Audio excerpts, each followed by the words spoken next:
ਭੈਣ ਦੀ ਪਿਓ ਮੈਂ ਪਾਗਲ ਹੈ ਮੈਂ ਭੈਣ ਪਿਓ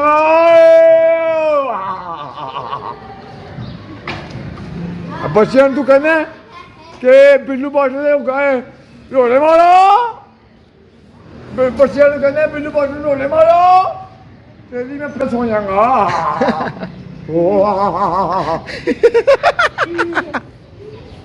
ਬੱਚਿਆਂ ਨੂੰ ਕਹਿੰਦਾ ਬਿੱਲੂ ਬਾਟੇ ਨੂੰ ਰੋਲੇ ਮਾਰੋ ਉਹ ਕੁੱਤੀ ਦੇ ਪੁੱਤਰਾ ਨੂਰ ਫਾਤਮਾ ਚਲੀ ਜਾਓ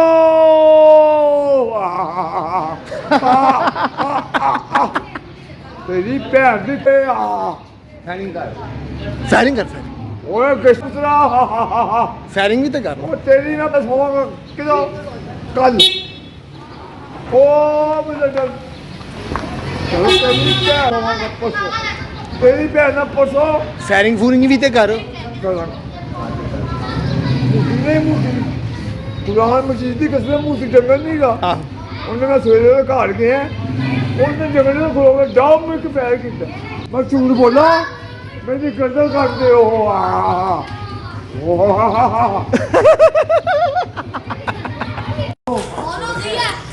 बिल्लू बेट साहब हमारे साथ मौजूद है। अस्सलाम वालेकुम। अस्सलाम वालेकुम सर बिल्लू साहब कितना अरसा हो गया था नशा करते मैं नशा करते हो गया 200 साल ਹੁਣ ਤੁਹਾਡੀ ਉਮਰ ਕਿੰਨੀ ਹੈ मेरी उम्र की है 600 साल ਤੇ 200 ਸਾਲ ਬਾਅਦ ਬੰਦਾ ਸੱਪ ਬਣ ਜਾਏ ਤੁਸੀਂ ਸੱਪ ਕਿਉਂ ਨਹੀਂ ਬਣੇ मैं सप नहीं गा मैं न्योला खा न्योला मैं सप भी खाए ना ਤੇ ਤੁਸੀਂ ਕਦੋਂ ਮਰੋਗੇ ਮਹੱਲੇ ਦੀ ਜਾਨ ਕਦੋਂ ਛੁੱਟੇਗੀ ਮਹੱਲੇ ਦੇ ਜਾਣ ਮੈਂ ਨਹੀਂ ਚੜ ਸਕਦਾ ਮੇਰੀ ਉਮਰ ਹੋਏਗੀ 1300 ਸਾਲ ਇਹ ਜੀਰੋ 1300 ਸਾਲ ਹੋ ਜਾਏਗਾ ਮੇਰੀ ਉਮਰ ਅਗਲੀ ਸਦੀ ਚ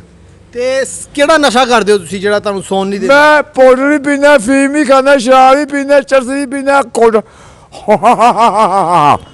ਅੱਜ ਮੇਰੀ ਖੁਰਾਕ ਹੈ ਅੱਜ ਤੁਸੀਂ ਕਿਹੜਾ ਨਸ਼ਾ ਕੀਤਾ ਜਿਹੜਾ ਇਹ ਦਿਮਾਗ ਨੂੰ ਮੈਂ ਨਸ਼ਾ ਨਹੀਂ ਕੀਤਾ ਮੈਂ ਤੇਰੇ ਪਾਗਲ ਹੋਇਆ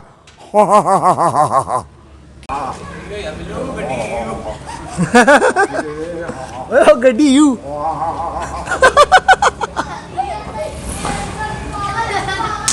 ਬਿੱਲੂ ਗਾਣਾ ਸੁਣਾਏਗਾ ਮੈਂ ਪਹਿਲੇ ਸੁਣੀਤਾ ਕਿੰਨੇ ਬਦਮਾਸ਼ ਬਣਾਇਆ ਤੂੰ ਬਣਾਇਆ ਪਿਆ ਕੀ ਹੋਇਆ ਤੂੰ ਬਣਾਇਆ ਓਏ ਮੈਂ ਲੰਦਰ ਆਇਆ ਬਿੱਲੂ ਇਹ ਵਾਲਾ ਸਟਾਈਲ ਕਰਿਆ ਵਾਲਾ ਡੋਂਟ ਟੱਚ ਮੀ ਇਹਦੇ ਵਿੱਚ ਗਾਣਾ ਤੇ ਸੁਣਾਓ ਜੋ ਖਲਨਾਇਕ ਫਿਲਮ ਵਾਲਾ ਮੈਂ ਉਹ ਖਾਣਾ ਉਹ ਭੈਣ ਦੀ ਉਹ ਮੈਂ ਸੱਚੀ ਮੁੱਚੀ ਦਾ ਸੁਣਾਏਗਾ ਨਹੀਂ ਤੂੰ